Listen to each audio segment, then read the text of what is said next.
Vietnam युद्ध की तस्वीरें मानवता को शर्मसार कर देती है।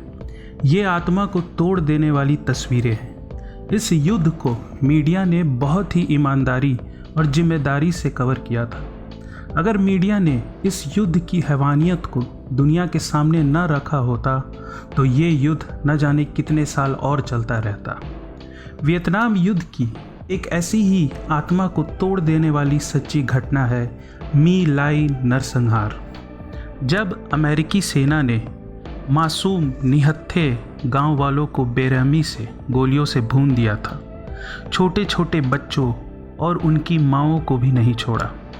लगभग 500 मासूम लोगों का नरसंहार किया था अमेरिकी सैनिकों ने, जिनमें बहुत सारे बच्चे थे। मैं अपने दर्शकों से अनुरोध करता हूं कि कृपया वीडियो को अपने विवेक से देखें, क्योंकि इसके डिटेल्स बहुत मानसिक पीड़ा दे सकते हैं। कहानी की शुरुआत करते हैं जनवरी 1968 से। अमेरिकी सेना दक्षिण वियतनाम की मदद के लिए तैनात है। अमेरिकी सेना को पूरा विश्वास है कि उसने उत्तरी वियतनाम की सेना को चकनाचूर कर दिया है। अमेरिकी सेना अति आत्मविश्वास से भर चुकी है कि वियतनाम युद्ध कुछ ही दिनों में खत्म हो जाएगा। उत्तरी वियतनाम की सेना जल्द ही आत्मसमर्पण कर देगी, मगर ऐसा होता नहीं है।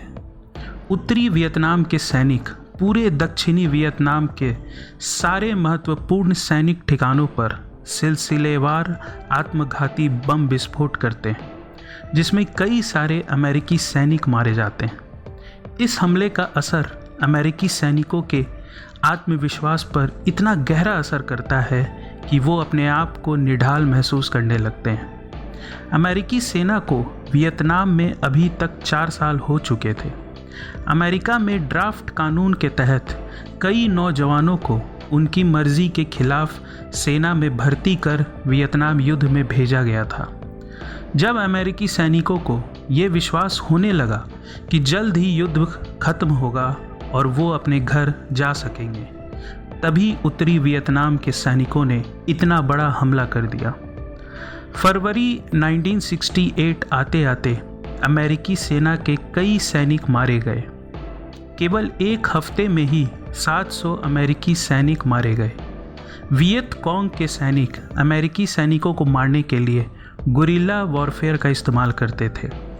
वियत कॉन्ग के सैनिक land mines, traps, guerrilla warfare का इस्तेमाल करके अमेरिकी सैनिकों की जान ले लेते थे। हमला करके वियत कॉन्ग सैनिक वापस जंगल की ओर भाग जाते थे और गांव वालों के बीच छुप जाते थे। अमेरिकी सेना की 11th इन्फेंट्री की चार्ली कंपनी वियत कॉन्ग के गुरिल्ला लड़ाकों को सबक सिखाने की कसम खाती है। मार्च 1968 को चार्ली इन्फेंट्री के 28 सैनिकों को वियत कॉन्ग मार डालता है। चार्ली कंपनी को सर्च एंड डिस्ट्रॉय मिशन पर भेजा जाता है। चार्ली कंपनी वियत कॉन्ग से बदला लेने की भावना से निकलते हैं। वियतनाम युद्ध में सर्च एंड डिस्ट्रॉय स्ट्रैटेजी का बहुत इस्तेमाल होता था, मगर इस स्ट्रैटेजी में केवल लाशें ही काउंट होती थी सफलता नापने के लिए। चार्ली कंपनी अपने रास्ते में आने वाले सभी फसलों और मवेशियों को जला देता है ताकि वियत कॉन्ग का सप्लाई खत्म हो जाए। सुबह 7 बजे हेलीकॉप्टर से उतरते हैं चार्ली कंपनी के सैनिक। ये गांव है सुन माई। चार्ली कंपनी को बताया गया है कि ये इलाका वियत कॉन्ग का इलाका है। यहाँ वियत कॉन्ग के सैनिक गांव वालों की शक्ल में रह रहे हैं। चार्ली कंपनी को कमांड कर रहा है लेफ्टिनेंट विलियम केली। गांव के अंदर पहुंचते ही चार्ली कंपनी के सैनिक देखते हैं कि ये गांव में केवल औरतें, बच्चे और बूढ़े हैं। उन्हें वियत कॉन्ग सैनिक जैसा कोई नज़र नहीं आता। एक भी गोली नहीं चलती है गांव वालों की तरफ से।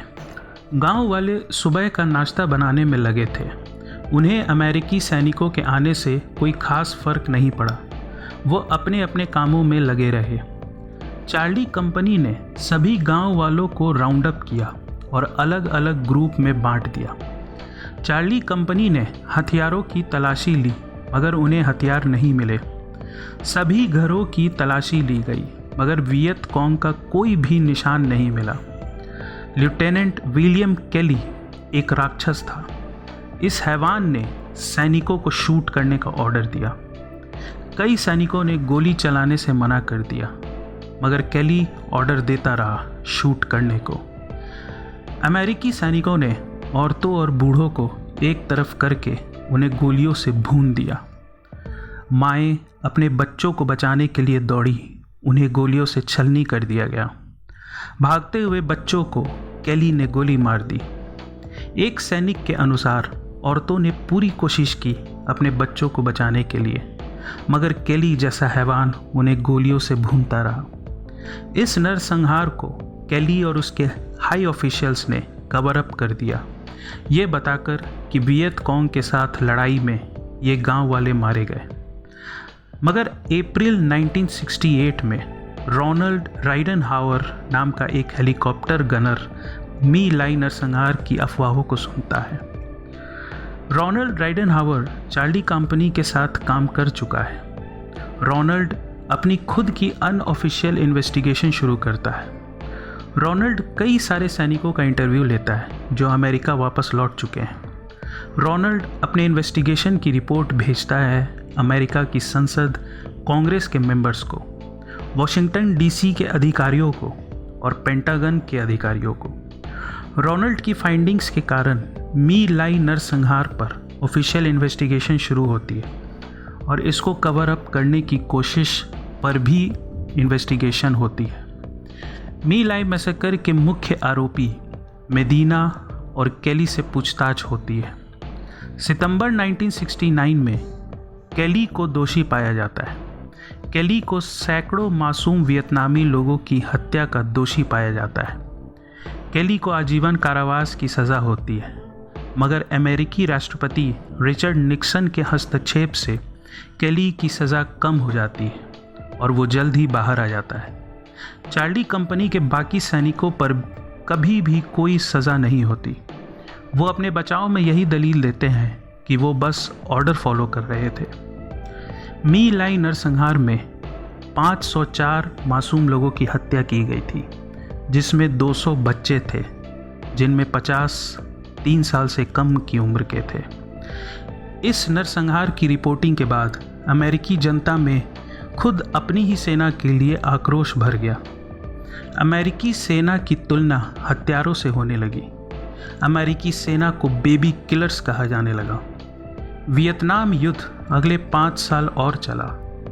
फिर ये युद्ध एक दिन समाप्त हो जाता है। अमेरिकी सेना हार मानकर वापस लौट जाती है। केली जैसे शैतान अपने निजी बदले को सैनिक कार्रवाई का नाम देकर बच निकलते हैं, मगर मानवता के पैरवीकार मी लाई नरसंहार को याद रखेंगे और इंसानियत को बचाने की हर संभव कोशिश करेंगे।